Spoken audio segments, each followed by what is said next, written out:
Welcome to Medicine Grand Rounds. Today we really look forward to the talk that doctors Badesch and Stenmark are going to give on pulmonary hypertension. Let me just take a couple of minutes to introduce both of the speakers. Dr. Badesch is a professor of medicine in the Division of Pulmonary Sciences and Critical Care Medicine. He's the director of the Pulmonary Hypertension Program. Dave received his bachelor's degree in mathematics from Vanderbilt University and then his MD degree from the University of Virginia. He did his house staff training at Vanderbilt University, and then we recruited him as a fellow in pulmonary medicine here, where he specialized in pulmonary vascular disease. Dave has been a leader in pulmonary vascular disease throughout his career and was involved in many of the pivotal trials that have fundamentally changed the way we approach patients with pulmonary hypertension. Dr. Stenmark is a professor of pediatrics, medicine, and anesthesiology. He's the division head of the Division of Pediatric Critical Care Medicine, and he also directs the Cardiovascular Pulmonary Research Program. Kurt received his bachelor's degree from the University of Colorado, his MD degree from the University of Colorado, and did his pediatric residency and fellowship training at the University of Colorado. He's focused his career on adaptation to hypoxia and has explored epigenetic mechanisms, inflammation, oxidative stress, and complement, which he's going to be talking about today. He's had numerous NIH awards, including a Programmatic Research Award and a training award for individuals who are interested in developing expertise in pulmonary vascular disease. So it's a pleasure to introduce both of these really experienced speakers.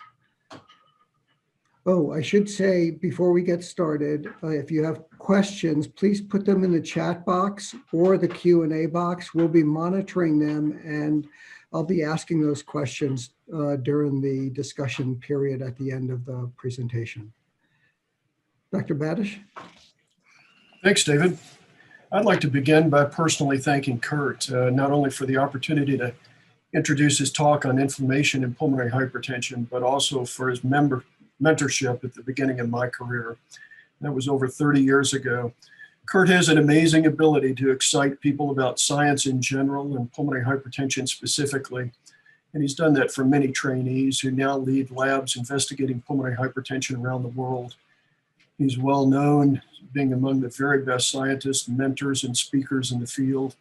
And I'm very grateful for the opportunity to have trained and worked with him, and look forward to his talk today. These are our disclosures, and next slide, please.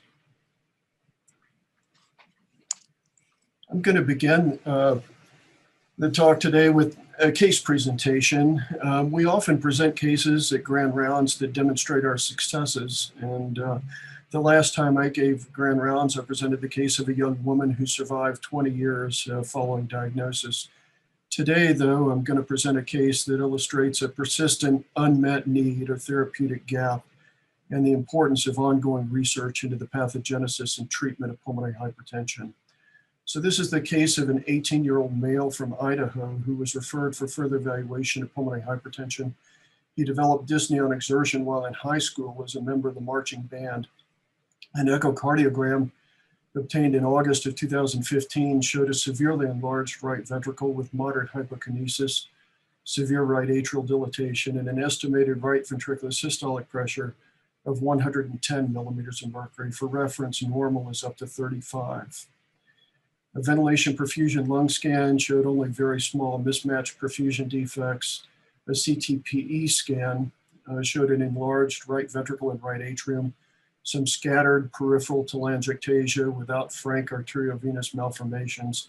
The pulmonary arteries were well opacified without filling defects and showed no pulmonary emboli. A right heart catheterization demonstrated a pulmonary artery pressure of 101/47 with a mean of 71 millimeters of mercury. Again, for reference, normal is up to 25 millimeters of mercury. His cardiac output was 3.2 liters per minute and cardiac index 2.08 liters per minute per meter squared. His pulmonary vascular resistance was 15 Wood units, which is 5 times the upper limits of normal. So he presented with very severe disease. Next slide, please. He was initially treated with ambrisentan, tadalafil, and amlodipine with some symptomatic improvement. He was then begun on intravenous treprostinil and subsequently admitted in right heart failure in November of 2017. Due to an inadequate response to maximal medical therapy, he was referred for lung transplantation in August of 2018. He underwent bilateral lung transplantation in December of 2018, and this was complicated by reperfusion pulmonary edema and bleeding. He was begun on extracorporeal membrane oxygenation support and unfortunately died 1 month later. Next slide, please. This slide shows the histopathology from his explanted lung, and it demonstrates medial hypertrophy, intimal thickening, plexiform lesions that virtually completely obliterate the small pulmonary arteries and arterioles, and importantly, inflammation. And Kurt's going to talk more about that today. Next slide, please. So the next 3 slides show the hemodynamic and clinical course of pulmonary hypertension. Ordinarily, the pulmonary arteries and arterioles are thin-walled with a wide open vascular lumen. Pulmonary vascular resistance tends to be quite low. Next slide, please. As the disease progresses, the vascular wall thickens with smooth muscle hypertrophy and intimal thickening. The vascular lumen is narrowed, and pulmonary vascular resistance, shown by the green line below, continuously escalates or increases. Next slide, please. In the later stages of the disease, there's smooth muscle hypertrophy, adventitial and intimal proliferation, thrombosis, and the development of these plexiform lesions, which can completely obliterate the lumen of small blood vessels within the lung. At that point, the disease is far more difficult to treat, and the pulmonary vascular resistance rises, but the PA pressure actually begins to fall as the right heart fails. Next slide, please. The upper left quadrant here shows the classification of pulmonary arterial hypertension, and it's made up of patients with idiopathic disease, heritable or genetic-based disease, drug and toxin-induced disease, and then importantly, disease that occurs in association with connective tissue disease and autoimmunity, as well as disease occurring in association with liver disease, congenital heart disease, and other underlying conditions. Next slide, please. Current therapies act via 3 primary pathways: the prostacyclin, endothelin, and nitric oxide pathways. Therapies that impact the prostacyclin pathway increase cyclic AMP levels. Cyclic AMP has vasodilatory and anti-proliferative effects. The endothelin receptor antagonists block activity of a small peptide hormone known as endothelin-1, which is a vasoconstrictor and has pro-proliferative activity. And then therapies that impact the nitric oxide pathway increase cyclic GMP levels, and cyclic GMP has vasodilatory and anti-proliferative activity. I'm sorry about the slides there. Next slide, please. All right, thanks, Kurt. Next slide, please.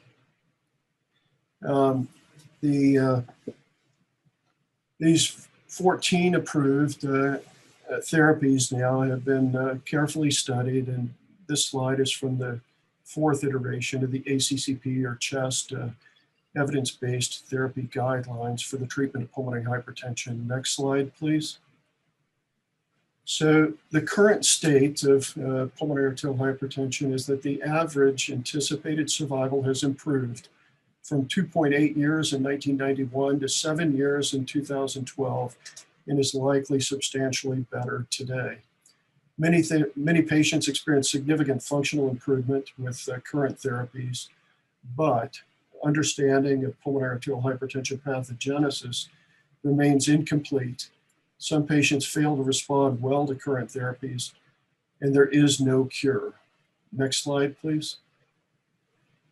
These are data from the Pulmonary Hypertension Association Registry. The data are current as of January 5th, 2021. The panel on the left is from all participating sites in the United States, and the panel on the right from the University of Colorado. The data is shown in event rates per 100 patient years, and I want to call your attention to the last line in each panel, where the event rate of death across US sites is 7.4. On the right from the University of Colorado, you can see that we have 2.1 deaths per 100 patient years. We're very proud of that. It's very much a team effort with our physicians, PAs, clinical nurses, and research coordinators all contributing to the care that our patients receive here at the University of Colorado. And with that, I'd like to turn it over to Kurt. Excited to hear your talk, Kurt. Thank you. David, thank you very much. Thank you for the kind words, and thank you for the great work you do in the clinics to take care of these patients, which, as you know, I've been working on since I was a first-year fellow, and that's a few years ago. So, as Dave says, that we and people around the world as basic science investigators have continued to evaluate all different kinds of, potential therapies, looking at vascular dysfunction, sometimes trying to correct the proliferation. Metabolic disorders have risen to the forefront. We've been very interested in that. But what really has interested us recently is inflammation, and I'm going to try and tell you why that is in the next 30 minutes. So it's very clear now that, as was shown in David's case and all cases, that vascular inflammation is universal in the setting of modern PAH. And modern, I mean, these are patients who are either getting lung transplants or who have passed away on aggressive, vigorous current therapies. So they obviously are not taking care of the inflammation. And it's also very clear that the inflammation, which can exist within the vascular lesions or more commonly in the perivascular regions, is directly correlated with indices of pH. And so in really seminal studies by, my friend and colleague and co-investigator Ruben Tudor, it was demonstrated that of all the lesions that Dave mentioned, that the only thing that directly correlated with indices of pH was inflammation. So it's not a perfect correlation, but it was statistically significant and the only thing that was. And so it correlates with mean pulmonary artery pressures, with the wall thickness, as well as the intimal fraction thickness, which we've been so interested in for numerous years. In addition to that, it's very clear that people have studied inflammatory mediators in the plasma and tried to understand if they're related directly to the disease process, not simply innocent bystanders. And so a large number of studies have now clearly demonstrated that high levels of inflammatory mediators, including IL-6, IL-12, IL-10, IL-8, are definitely associated with outcome. So the higher the levels, the more inflammation that seems to be measurable in the circulation is associated with extremely poor outcomes. So that's important, but it's very difficult to study etiologic mechanisms in the late stage human disease. And so we've had to turn to animal models, as most of you know, just like with many, many diseases. And so importantly, and very interestingly, in all the animal models that exist, we and confirmed by other laboratories around the world see very universally persistent perivascular inflammation, and in particular macrophage accumulation.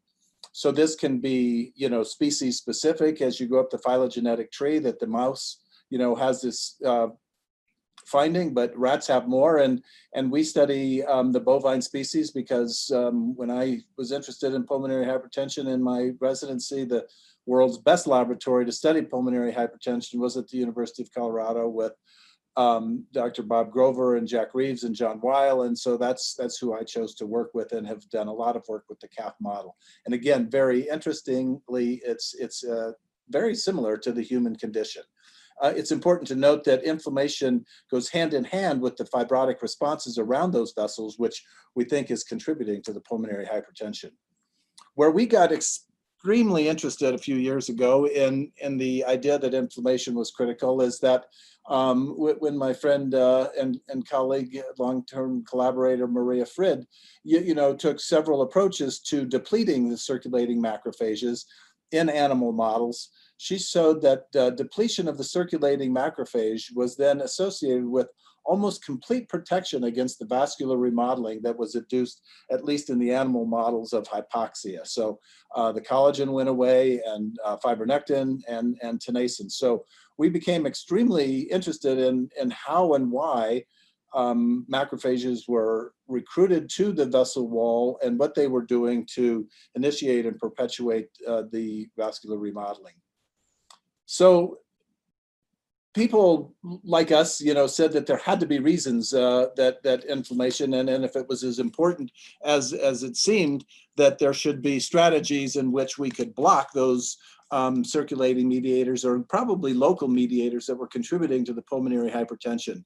So people became very interested because of the repurposing of drugs in IL-6 signaling, IL-1 signaling, T and B cell in particular signaling in patients with scleroderma, TNF, as they could all affect cellular proliferation, apoptosis resistance, and therefore contribute to vascular remodeling. So a significant effort has been made by drug companies repurposing their drugs to treat the patients with pulmonary hypertension, and several trials have been undertaken. One of the first ones was Rituximab, that most people in the audience have heard about, particularly in the setting of rheumatoid arthritis and recently in COVID-19. And a trial out of the United Kingdom was a single-arm open-label study that people were very excited initially, but the longer the study went on, the results became equivocal, and the report was no effect. Anakinra, which you've also heard a lot about, recombinant IL-1 receptor antagonist, underwent a smaller single-arm open-label study, and it had modest effects on symptoms in the patients, but absolutely no effect on hemodynamics, and really it really has not moved forward to large-scale clinical trials. Rituximab, a very large clinical trial carried out by one of our colleagues and former faculty members here, Mark Nichols, who's now at Stanford University, with Rituximab, was a multi-center double-blind study. And, unfortunately, again, it had probably limited effects in a small subset of patients. Those patients haven't been well identified, and it hasn't gone further. So that's a problem. The last drug, this is etanercept Enbrel, which everybody knows about. There isn't a human clinical trial that I'm aware of yet. It's been very effective in 2 animal models, but so were these other drugs. And so, questions are being raised about whether or not that's really the way to go. So it's very clear that there's at least a relative, if not complete, lack of success in clinical trials by targeting pro-inflammatory pathways with repurposed drugs. So that raised questions in our minds, I think in lots of other people's minds too, about other potentially overlooked mechanisms that could be involved, potentially upstream of these mediators in pulmonary hypertension. So complement was what came to mind, and probably for a number of reasons. We had been doing some work because it's an essential arm of the innate immunity, and it's a barrier against pathogens. And as many of you know, we have some of the world experts in complement here with Michael Hollers and Josh Thurman. And so it's clear that complement, which most of us were trained to think is really a defense system, part of the innate and probably adaptive immune systems, that really help in taking care of pathogens and its soluble mediators generated largely in the liver. However, it's very clear through work done over the past few years that this defense system can turn offensive, particularly when, rather than being activated in a systemic way, it's activated locally. And so local complement activation in studies that have been carried out by extremely good institutions, looking at abdominal aortic aneurysm formation, looking at atherosclerosis, looking at kidney injury, it's very clear that complement activation can play important roles in all parts of the pathways that contribute to pulmonary hypertension: permeability, vasoconstriction, inflammation, cell proliferation, fibrosis, and elastin degradation, and particularly complement. So we said we should at least begin to investigate and see where those studies would take us. So at the same time we were thinking about that, a couple of things came up. And so we had been very interested in trying to understand the early and late changes that took place in different vessels in the pulmonary circulation during the development of pulmonary hypertension. And so we have this CAF model that we can look at, acutely, but we can also study it over a period of 15 months. They develop extremely severe pulmonary hypertension. And so partnering with Kirk Hansen, who's got a system that can probably do better proteomic studies than almost any other institution in the United States, we did a complete analysis of the proteome of vessels throughout the lung. And to make a very long story short, first of all, the effects of hypoxia acutely and chronically remarkably differentiate the control from the pH vessels. So there are dramatic changes in the proteome of the pH vessel wall. So we are getting ready to report that. But what we learned, and what was somewhat surprising, is that the top signaling pathways that we could see at the protein level in these vessels were the complement and coagulation cascade. That gave us even greater reason to say that we really better begin to understand what complement was doing in this devastating disease. And at the same time we were presenting that information at one of the American Thoracic Society meetings, two colleagues, one in the Imperial College in London, Martin Wilkins, and the other, Brad Mayer and Jane Leopold at Harvard University, came up and said, during the presentation, because their papers hadn't been published yet, that, oh God, this is really, really interesting, Kurt, because in the first paper published 2 years ago in the Lancet, what the people in England and across the entire country found is that they found 7 proteins that were identifiable in pulmonary hypertension, 5 of which were upregulated, 2 of which were downregulated. And of those proteins, 2 were related to complement. So complement factor D was remarkably increased, and factor H, which is a counterbalance to activation of complement, was significantly decreased. So then we partnered with Brad Marin and Jane and Martin and said, could we just take a look using the network analysis approaches that are available at the Broad Institute at Harvard and look at all of the protein pathways.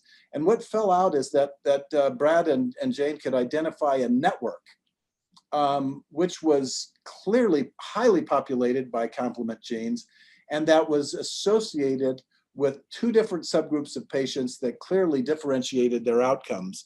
One being associated complement cluster 2, which contained these alternative pathway and terminal MAC complexes with extremely poor outcomes compared to other patients.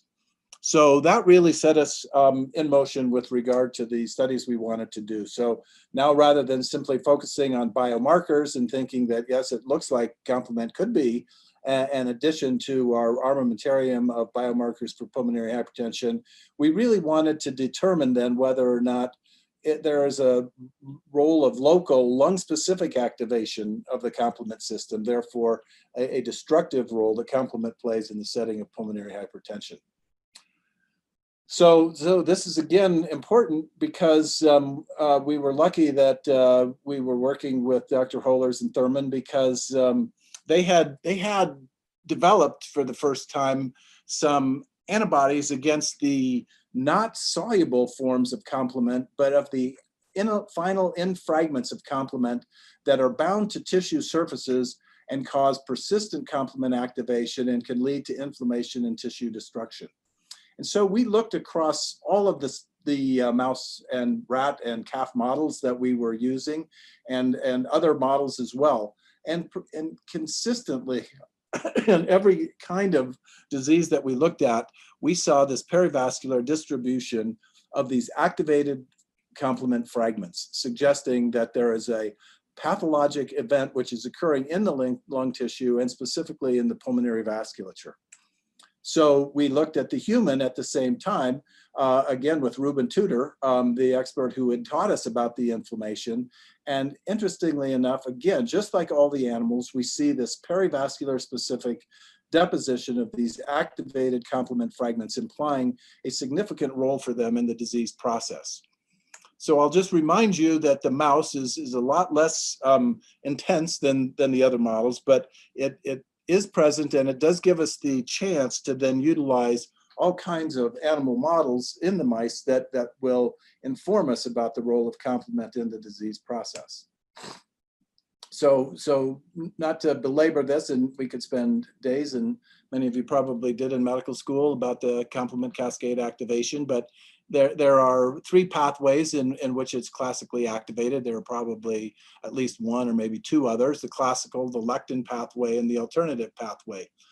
Those can converge on a amplification step, which is mediated through the alternative pathway, and we'll see more about how important that is in a minute.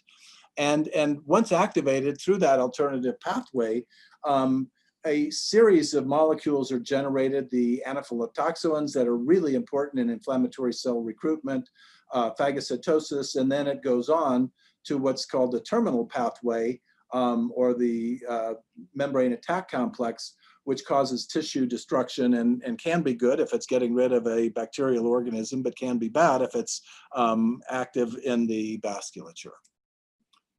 So we wanted to know which complement pathways are engaged in the initiation of the model that we could study in mice. So it's not perfect, but it's the best we could do. And so we took a look at the complement factors that we could easily measure by using tissue immunohistochemistry or in situ hybridization. And what we saw was that there was a remarkable activation in the lung of the alternative pathway of complement. So this was intriguing and probably consistent with some observations that had been made in atherosclerosis and certainly in aneurysm formation in the systemic circulation. There was evidence of some activation of C3, but interestingly, the proteins that are trying to abrogate complement signaling were not increased as they are in some diseases, and so therefore the activated complement fragments were not being neutralized by complement factor H or CD55-DAF. So on the right you can see the in situ hybridization, and you can see around, again, the pulmonary artery and a little bit even under normal conditions in the airways, complement factor B. So again, we became increasingly interested in how and why complement was getting activated in a specific way and what it was doing. So this is why we had to use mice. There are all kinds of mice that have been made that allow one to study specific aspects of complement signaling. So since it was clear that two things were happening, that the alternative pathway, at least in our models, was immediately activated and significantly activated, and because we also were seeing all kinds of inflammatory cell recruitment, largely consistent with mediation through C3 or C5a anaphylatoxin, we initially started by taking animals that were deficient for either factor B or C5 and examining their responses. So very strikingly, we found that when C5 or C factor B were deficient, that the perivascular macrophage accumulation was nearly completely abrogated, you can see in this study. And so, interestingly enough, we then wanted to determine, exactly why that might be. And so some of the major regulators of macrophage movement and activation, CCL2 or MCP1 is one of them, and you see this very dramatic inhibition of CCL2 in the knockout animals. So in the absence of factor B or the absence of C5, they're not activated. And CSF2 is another molecule that's been clearly implicated in vascular diseases under all conditions by our group, Dr. Rabinovich's group at Stanford. And that was even more striking on how it disappeared in the absence of factor B or C5. So we wanted to show, and is this just a general mechanism, or is it again a local specific effect? And so you can see CSF2, our GM-CSF, the wild type animals, and so there's really no difference across the knockouts. But when we made the animals hypoxic, you can see compared to the wild type animals that again, the protein expression of CSF2 is nearly completely abrogated in that perivascular space of these vessels. So again, implying that not only we know that it's involved in the inflammatory responses, but we know at least some of the mechanisms through which complement is acting on the resident cells to drive the inflammatory response. So that really led us to maybe more important and complicated questions, because complement isn't just activated for no reason. There usually have to be reasons, and one of the main reasons that complement gets activated is when the immune system is activated. So when you see an immunoglobulin binding to a abnormal antigen or a neoepitope on a cell, then complement can be activated to try and take care of that situation. So it was interesting to us that, in fact, autoimmune mechanisms have been implicated in the pathophysiology of PH for several decades. And so it gave us reason to believe that we should be looking, more carefully at even the very earliest stages of the disease to see if there's some early form of an autoimmune mechanism occurring. So we went to the human just to be sure we weren't, going off on some tangent. And interestingly enough, when we immunostained, not we, that's the big we, Ruben and Annetta stained for IgG, again, we saw this very perivascular specific deposition in the PH patients. And that isn't just one patient, but, the large numbers of patients that Ruben has access to their tissues, we again saw this in every single person. So now we could go back to the mouse and we could really ask questions about, when do these immunoglobulins appear and how are they related to the complement activation and inflammation? So in our mouse model, you can see very early on, 3 days of exposure, that IgG is tremendously upregulated. And it's in conjunction with C3 deposition. So there seemed to be a relationship between the immunoglobulins and the C3 deposition and with macrophage accumulation. So how do we deal with this? So again, we said just the same way we wanted to do with the alternative pathway or the C5 pathway, let's get rid of the immunoglobulins, IgG or IgM, in a mouse and then see what happens. And so luckily now there are mice that are available working with our immunology colleagues.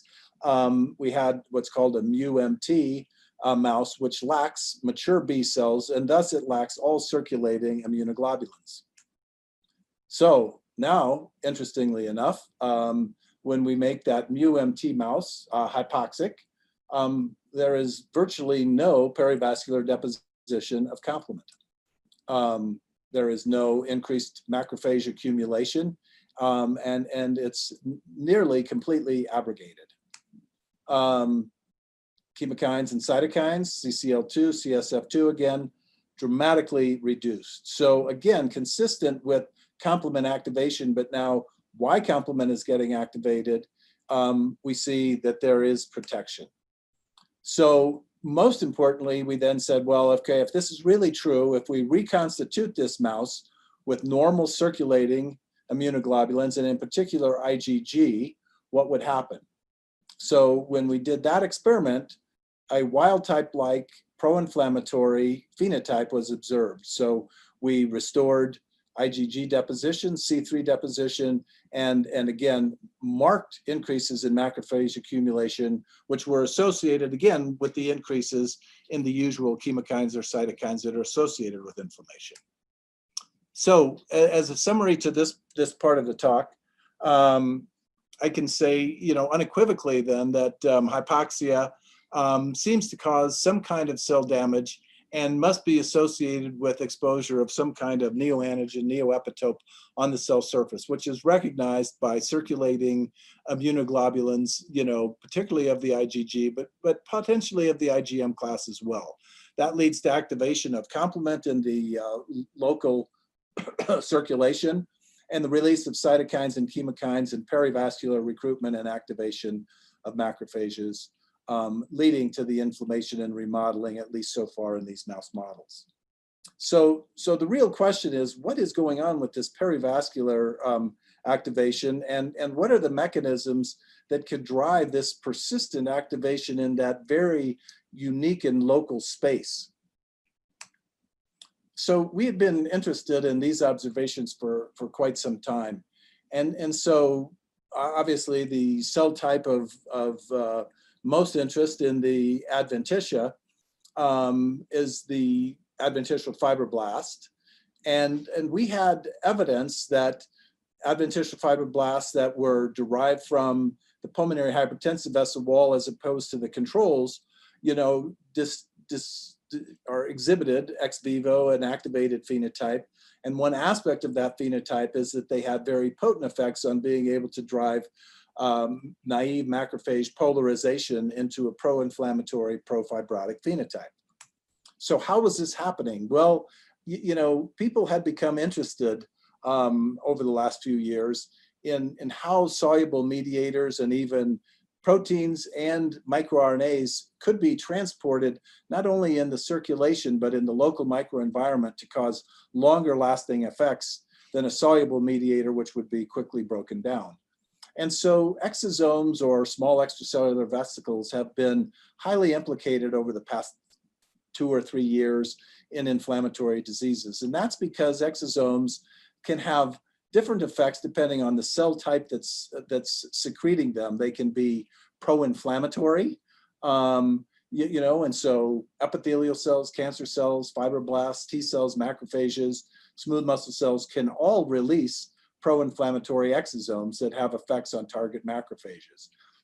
Control cells and other cells, mesenchymal stem cells in particular, dendritic cells, T cells, can have anti-inflammatory effects. And so we became quite interested in how that balance of inflammation, anti-inflammatory, pro-inflammatory mediators might change in the setting of pulmonary hypertension, hypothesizing that exosomes were involved.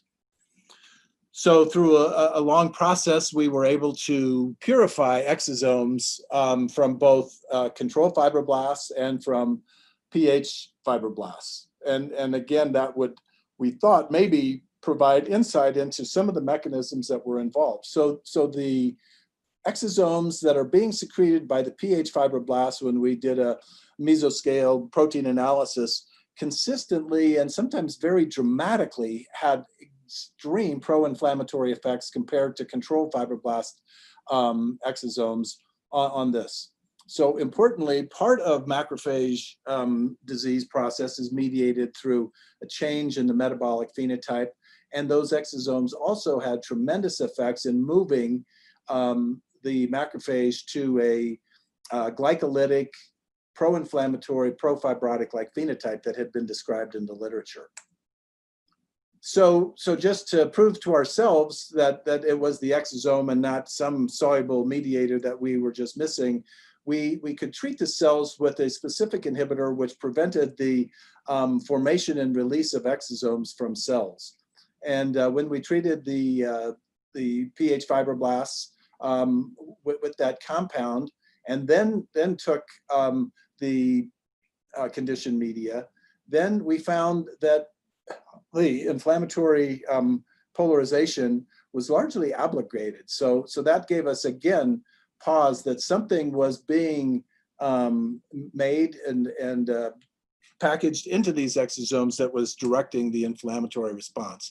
So again, we turned to our friend Kirk Hansen to do a complete proteomic analysis. We've also done an analysis of the microRNAs and the long non-coding RNAs in these, but we were particularly interested in the proteins. So you can see that comparing the control exosomes to the pH-derived exosomes, dramatic differences in this heat map of proteins being expressed. When we looked carefully at the proteomic analysis of these exosomes from pulmonary hypertensive fibroblasts, we found a dramatic enrichment of complement and the coagulation cascades in these exosomes. So again, now we had very strong reason to believe that there was a local mechanism through control via exosomes of this inflammatory signaling pathway. So we'd said this is quite interesting, and this is where we think we have found something that people really haven't found. So as opposed to most people who are studying the extracellular effects of complement, we then said, so this could be part of a complosome. So there must be internal mechanisms in which activated cells might upregulate complement signaling to cause effects. And so we looked at RNA levels of C3 and complement factor B in these cells, and indeed, ex vivo at baseline, they had increases in complement RNA, suggesting that they were operating in this way. So we then said, okay, the true test of this experiment was to see whether or not if we then knocked out or knocked down complement the ability to generate C3 in the cell using siRNA, then theoretically the C3 or any complement events wouldn't be packaged into those exosomes and that they wouldn't have those effects. And so we proved that we could use siC3 and knock down almost completely C3 expression in those cells. And then when we took the exosomes from the C3 knockdown cells, we saw a very dramatic decrease in their ability to stimulate inflammatory responses. So those experiments are sort of where we stand at the current time. We're doing lots more experiments to better understand the local and the intracellular mechanisms through which complement is regulated, how it regulates exosome secretion and the packaging of pro-inflammatory complement mediators there. And so I think that there's a lot of work to be done by the group. And as David said, interestingly enough, we sort of switched gears and we've had a program project grant in pulmonary hypertension for the entire time of my entire career here. I've been fortunate to be the head of that, and they no longer allowed us to do our old thing and said, you can submit a grant, but it has to be something new. And we convinced them, based on largely on the data that I've shown you so far and the great team that we had, that we could renew this grant. And indeed, they recently gave us this program project grant. And I say that not to brag, but to say that now we have a team that people are expecting a lot from. And so the final expectation is that we learn more about what most people in the audience really want to know, and that is what's really happening at the level of the human condition. And so what our goal is, and what people seem to find interesting about our grant, and it was our work with Michael Hollers and Josh, and that's tissue-targeted complement therapeutics. And that becomes extremely important because simply systemically blocking complement, will work and has worked for the treatment of certain diseases, but it's fraught with lots of complications because you're taking away a large part of the important immune system. And so what the idea is that we could target the kinds of complement that was activated in the pulmonary circulation and reduce tissue inflammation without blocking the complement cascade systemically. And so our idea is also that they may be more effective than untargeted drugs, and they might have fewer side effects. And so what we proceeded to do was work with Dr. Hollers, and we couldn't do the initial experiments on this campus because we didn't really have the ability to find a chemist that could take the monoclonal antibodies that Dr. Hollers and his group had made to complement factor D, C3D, which is only the activated component of complement. And so this antibody does not detect C3 that could be coming from the circulation or soluble forms of C3, only the tissue-bound activated form of complement. And so using SPECT imaging, single photon enhanced computer imaging with an iodinated monoclonal antibody to C3D.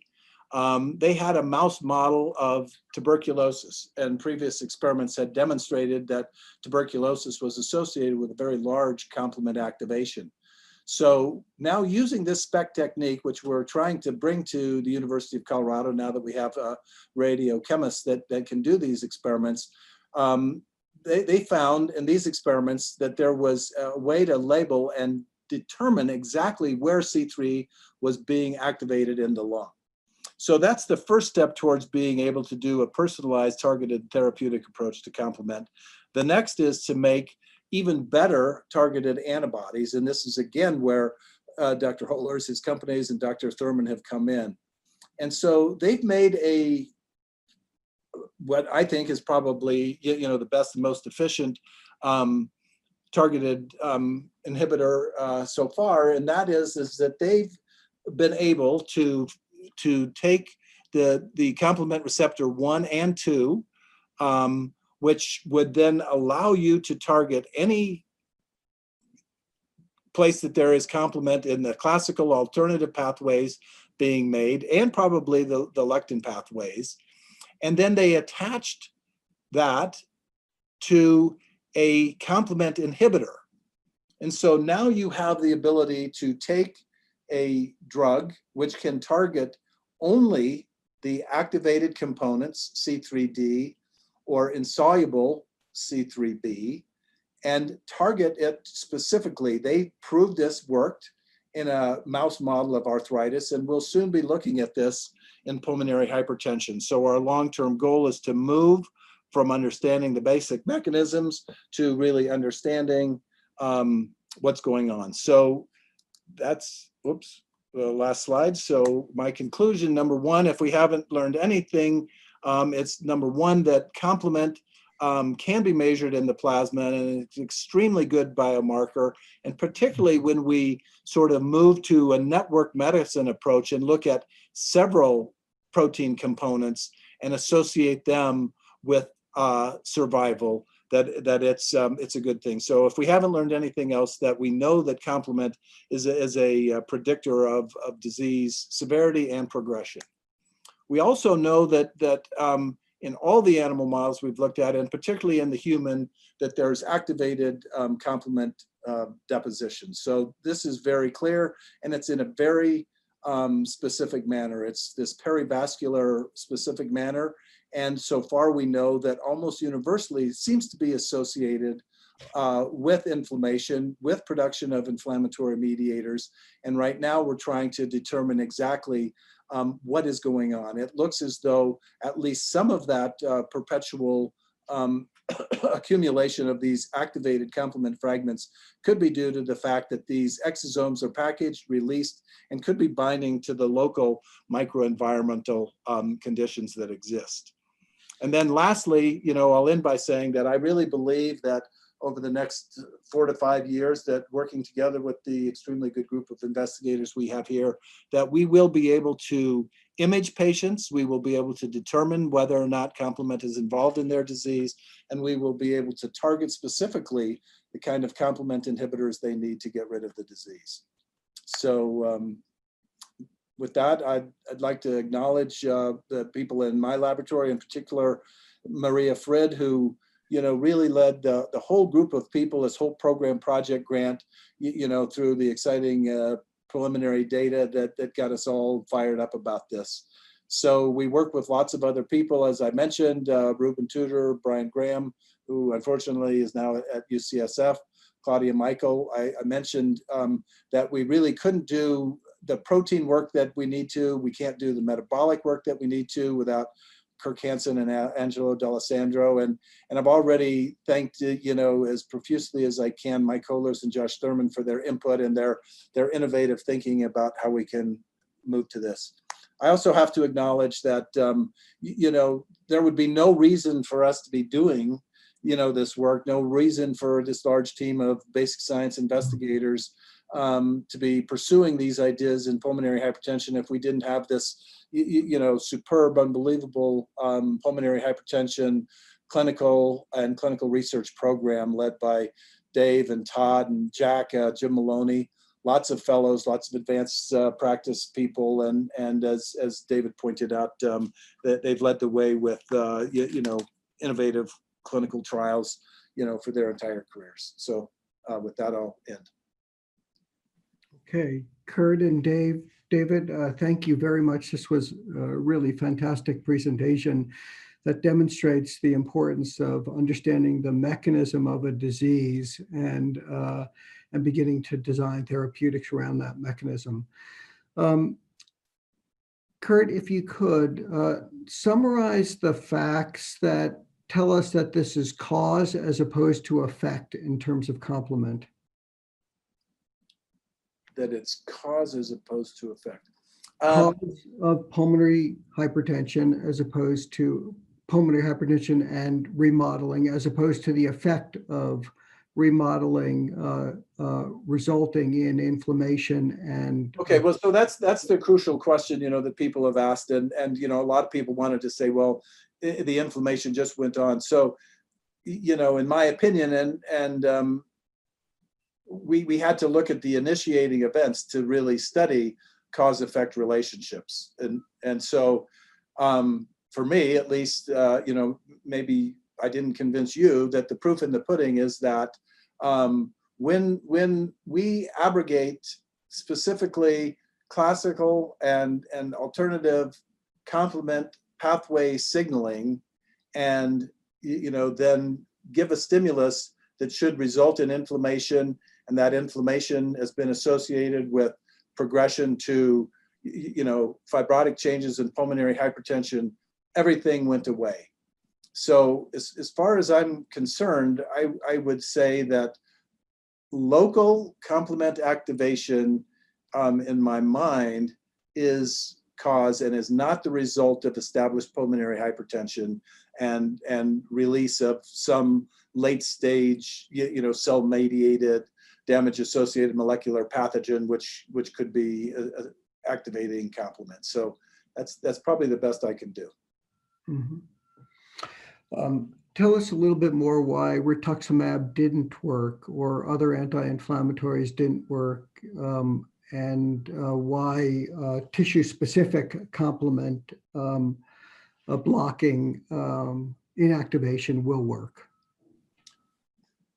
Okay, so you're asking hard questions today. So I think if you talk to Mark Nichols, he was almost convinced that in a subset of patients, associated PAH patients, those with scleroderma, that there's strong evidence that this autoimmune mechanism is playing a role and that B cells and B cell signaling would be important. So I guess I could speak for him only to say that he was highly disappointed. I mean, they are continuing to reanalyze the data and try to find patients that that might respond. With regard to teclistamab and anakinra, NF-kappa B inhibitors, I think that they could work in some patients. They're patient specific, and so then I'll get to the reason why I think complement might be better because it's more upstream. Is that I already showed too much data, but we're working with the Stanford group who published a very large paper looking at least the first phase of your question. And so they took and looked at, I think, 46 different inflammatory mediators in a series of, I think, 120 patients with pulmonary hypertension. And their studies were then confirmed in another 100 patients in a cohort in England. And what they found is that there's not one single phenotype of the inflammatory response. They actually found 5 different subgroups of patients that had different, sort of clusters of chemokines and cytokines that discriminated those. And they had remarkably different courses. And the prediction was they would have remarkably different responses to therapy. So you could see a patient who had really low levels of IL-6, but other levels that still had very significant pulmonary hypertension. And so it could explain reasons why, targeting a single cytokine might not work. And so we're saying that complement is upstream of those single mediators, that it can directly affect macrophage recruitment and activation. So therefore, it can abrogate those early signaling processes. It can turn them off. And it can also do some other things that those mediators can't do, because the antibodies in particular that are being made now, we can inhibit the membrane attack complex, which looks like it can perpetuate cell injury and ongoing inflammation. And I guess time will tell, right? I mean, sometimes you maybe shouldn't give grand rounds to talk about the future, but that's why we were, I think, given this long, very large 5-year grant, really to answer your questions. But those are my initial responses. Yeah, I'm sure you've been asked this before. Put complement in the context, complement activation in pulmonary vascular disease in the context of what we know about pulmonary vascular disease in terms of etiology, genetic included, and also in terms of response to treatment. So yeah, so those are the part of the clinical trials and the clinical studies we're doing are looking at whether or not any of the current treatments are affecting complement levels, and we're trying to demonstrate the relationship of activated complement fragments, and they can be many and varied, and how they relate to specific IL-1, IL-6, IL-8, TNF in the circulation. And so I think that's the challenge that we have. But the big study from Stanford that I told you about, so we will be now doing a complete complement analysis in the exact plasma and in the well-characterized patients that they have, and be able to at least, I think, using this network medicine approach, with help from the people in Boston, try and personalize what's going on in terms of the relationship of upregulation of pro-inflammatory complement fragments, an inhibition, like you said, genetics. There are some genetic cases. Dave almost presented one of those today, in which there was a complement factor H deficiency that developed severe pulmonary hypertension. One hypothesis is that, there was no ability to counterbalance the effects of activated complement. And those diseases are seen in renal diseases like HUS and things like that. So we will be getting to the bottom of complement, and again, just like everybody, I guess what we're trying to do is get access to extremely large human databases where there's complete phenotyping, deep phenotyping of the patient, where we don't have to repeat all of the inflammatory mediator studies, but we can now go back and with Kirk and with the people at Xera, the company here, really get a personalized sort of map of how complement relates to specific forms of inflammation and therefore specific outcomes, and how it's been changing over time in patients that are treated with either traditional or new therapies. That's great, Kurt. This leads to my last question, which I'm going to ask Dr. Badesch, which is, how close are we to personalized therapy in pulmonary vascular disease, and what do we need to know? So, David, we're part of an NIH-funded biorepository that's run by Dr. Nichols at University of Cincinnati to collect information on the genetics of the disease. And just in the last couple of years, been a couple of exciting publications from that biorepository. I think that we're probably still several years out from being able to employ targeted therapy, but we're getting there. We've recently completed an exciting study looking at rebalancing BMPR2 signaling. And that study, I think, is the first one to kind of utilize a mechanism based upon our understanding of heritable or genetic disease. So we're getting there. It's still a few years out. It's a great question. Okay.